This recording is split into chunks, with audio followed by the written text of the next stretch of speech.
So how come 10 times in a day, I read Steve Jobs as a genius? What do you do? I play the orchestra. We're talking about the man, the myth, the legend, and I am doing my best to rock his textbook look, if you want to call it that. We're talking Steve Jobs on reviewsfortherestofus.com. How is it? Should you see it in the theater? And who should you see it with?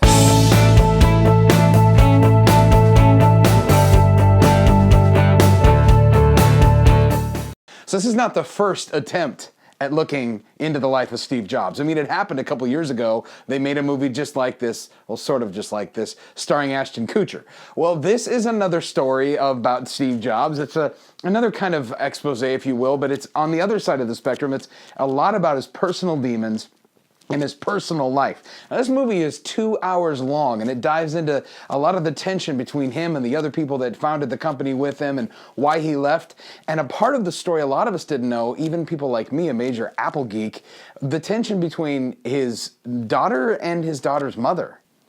So how is Steve Jobs? Well, I will tell you, it is not exactly an edge-of-your-seat riveting kind of movie. This is a drama, and it's actually listed in IMDb as a documentary drama, or docudrama as a lot of people call it. That's probably pretty spot on. Now, it's a well-told one, and it's acted pretty well, so as far as how it is, it's a decent documentary. Just don't go in expecting it to be like edge-of-your-seat kind of stuff, even for a drama.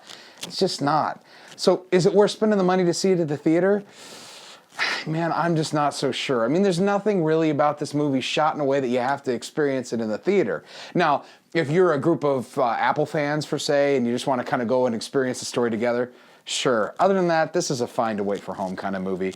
And who to see it with? Well, keep in mind, even though this is a documentary drama, it's rated R, but it's only rated R for one particular reason, and that's the language. There's a lot of foul language constantly in this movie, and it's what a lot of folks consider pretty harsh. So this isn't a movie for kids, maybe not even a movie for preteens, depending on kind of where you're at with that.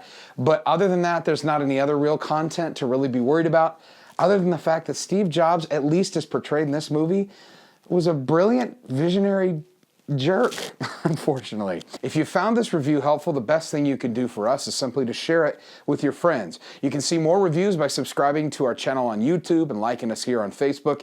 And if you're not in the mood for a docudrama, you want something a little bit more fun, maybe something a little bit more edge of your seat, check out a review of the Jack Black movie Goosebumps by clicking right here. We'll see you next week on reviewsfortherestofus.com. Reviews for movie fans by movie fans.